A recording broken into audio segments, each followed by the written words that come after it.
Hello, namaste. This is Lelin Kandel. I'm from Nepal. I've been in the US for past 10 years and living in New York City for 3 years now. I work with Pokéworks as a franchise operations manager. Today I'm here with Anuz and Dipika at podcast at the end of the day. Thank you so much, Lenin, for sparing your precious time for our podcast. Thank you for having me. So, Lenin, let's start from the beginning days of you coming to America. Just tell me more about your beginning days. What brought you here? Studies. I went through a lot of changes in terms of what I really wanted to study. First, I wanted to be on medical field, wanted to be a nurse. Then, what we imagine back home and what really it's in the US is totally different. So I realized it was not for me. So then I went back to natural science. Then later realized that was not for me either. So I changed my major almost like I guess like 3 or 4 times. How long were you with each of these programs? How many months? Not too long. Obviously, I had to work. Then I realized working and also continuing to be a medical student was not easy. So it only lasted for a couple of semesters. Then I went back to natural science because I did not know what I really wanted to pursue as a career. Then finally I realized maybe business management is something that I really want to do. And you completed your undergrad from? From Boston, Cambridge University. But before that, I had my 2 years degree from Quincy College. Then finished my 4 years degree from Cambridge College. And that was in business management? I was in business management. Okay. And what after that? Started working. Okay. Yeah. Started working. Lenin, let's come to your career now. So now you have been working as an operational manager at this company. What is the name of the company? Pokéworks. Pokéworks. So how did you land this job, and what were you doing before this job? Before the job, I was in Boston. So again, I was finishing my college.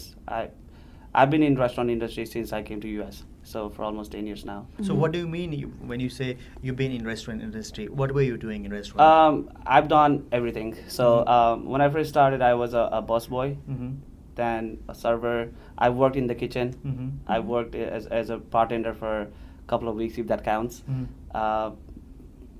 Just in and out of how restaurant works. Right. Then, a lot of times what we study in college and what the real life in restaurant is totally different. So I could actually see both sides. The books, we talk about all the business management, all the skills, and coming back to work and kind of like see what it really feels like in the work environment. It was totally different. So I could, everything that I learned from work and from the school, I could relate that, and I think that really helped me too. About your career growth, you were in Boston when you got this current job. You were still in Boston, and you were continuing your restaurant job as well. Right. Yeah. And then? So how it happened is the partners who started this company, I know them for almost 10 years now. So we were friends before, but we're in touch. They're all Asian. Then the one day he and I were just chatting, and they've been in restaurant industry for almost like 20-25 years. So he talked about his new concept. Hey, I want to we're doing a Hawaiian cuisine. And at that time, I was not a big fan of raw fish. For me, I was like, you know what? Are you guys hiring? Are you looking for someone to work with? And he was like, oh, if you want to work with us, we'll hire you. So that's how everything started from. And I was still in Boston, so I came to New York, met one of the partners, and started working with them after that. When you said, are you guys open to hiring, how did you reach out to them? Did you Facebook them? Did you use LinkedIn, email? How did that happen? And yeah, just to add on that, how good of a friend were you with them? Pretty good. Okay. Pretty good with one of the founding partners. So whenever I visited San Diego, I used to meet him. So when I first came to the US, I was in San Diego for 2 months. Okay. So we really built a really good relation. When I was there. So we still talked on phone. Whenever I was in San Diego, I used to see them. So it was a good relation before I even started working with them. Okay, and so that relation actually ended up with the current job? Yes. Yeah. Yeah. So how did you reach out to your friend? Yeah, it was actually through Facebook. Okay. Yeah, I used to work out, and we used to share our workout. What he used to do, what he's doing, and Oh. what I'm currently doing with my workout. And it was a random talk. He was like, hey, I kept asking him, hey, what's the, because they used to do hot pot, Mongolian hot pot, and I always asked them, hey, what's the next concept? What are you guys trying to do? And he came up with, once they had this idea of Pokéworks, he told me, hey, this is what I'm doing in New York. But I was in Boston, so he didn't ask me like if I wanted to move to New York. But I was the first person to actually talk to him like, I'm ready to move from Boston to New York if you guys want to hire me. So what do you actually do? What does this Pokéworks actually do? We do Hawaiian poke. So if you haven't had poke, it's very close to sushi. Poke is pretty much a raw fish salad. Okay. At Pokéworks, we do ahi tuna, salmon, spicy salmon. We have albacore, chicken, shrimp, scallops, all different kind of options. It's pretty much you build your own concept. I'm sure everyone has been to Chipotle. You pick your base, you pick your protein, Right. mixins, flavor. Yeah. I can say it very well that all these years of experience of being in the restaurant sector, working as a bartender, this and that, plus backed by your education of business management, must have been very helpful. It was. Right? Yeah, yeah. Before I started Pokéworks, I did not have any management experience.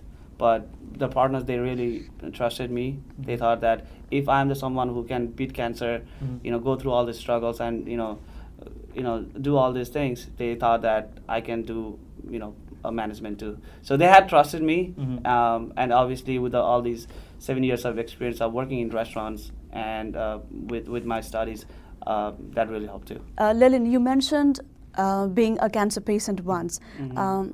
Actually, tell us at what point in your life were you diagnosed with cancer?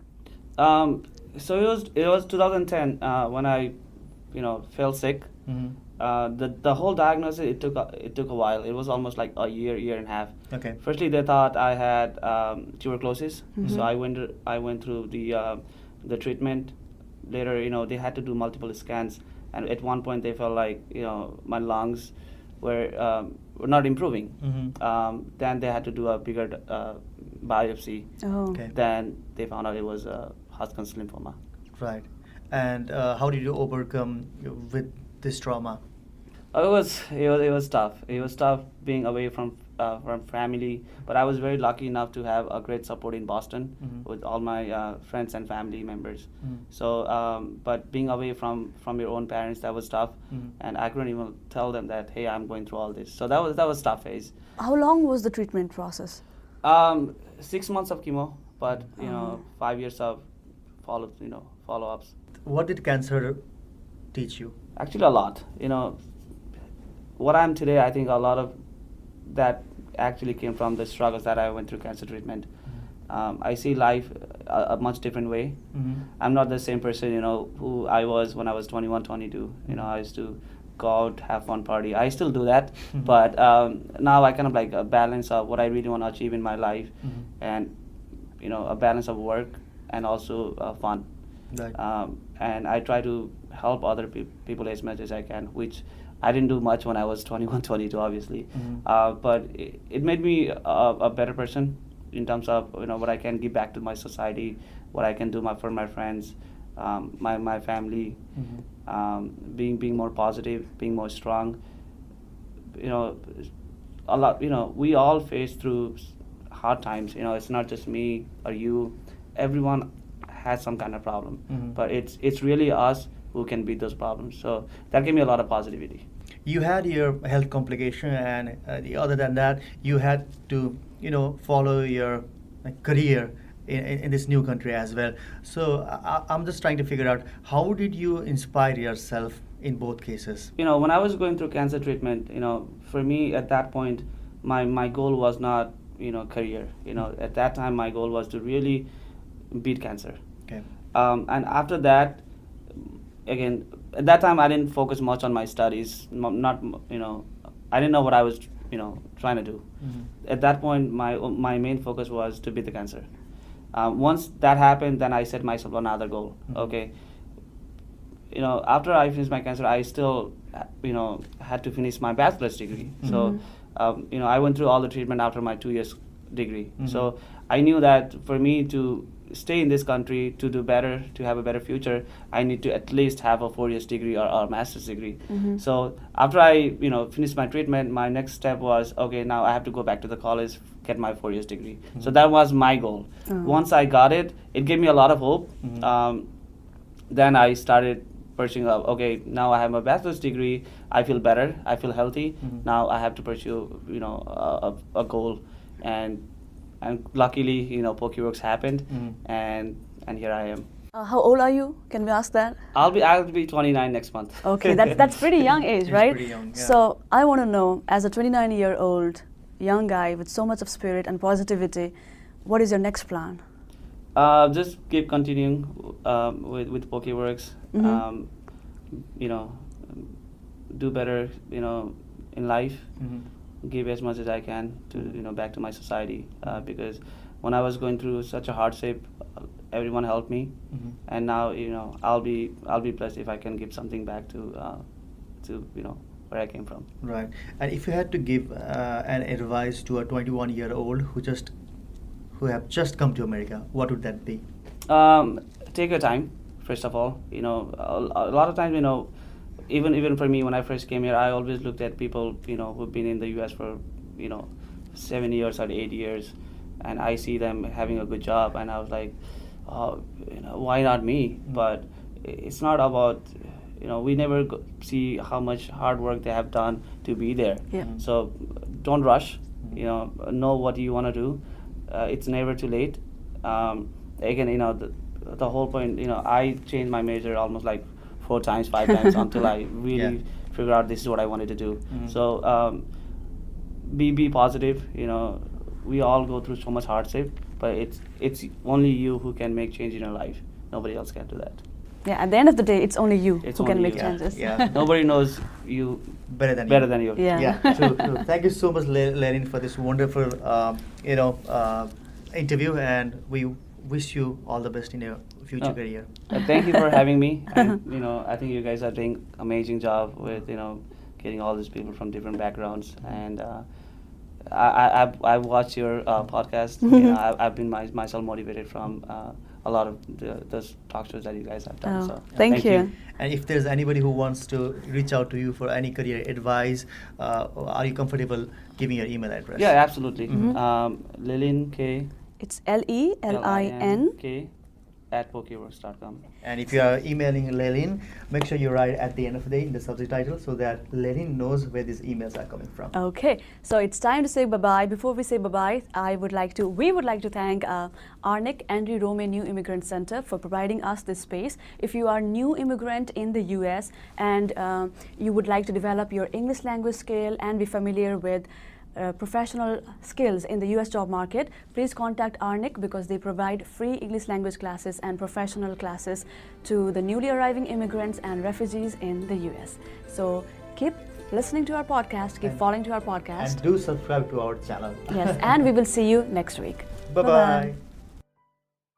Hey guys, a quick note. If you have a personal story that you think might be helpful to the newly arriving immigrants in the US, please contact us. We would love to feature you in our podcast. Go to our website, podcast@theendoftheday.com, and write to us by going to the feedback section.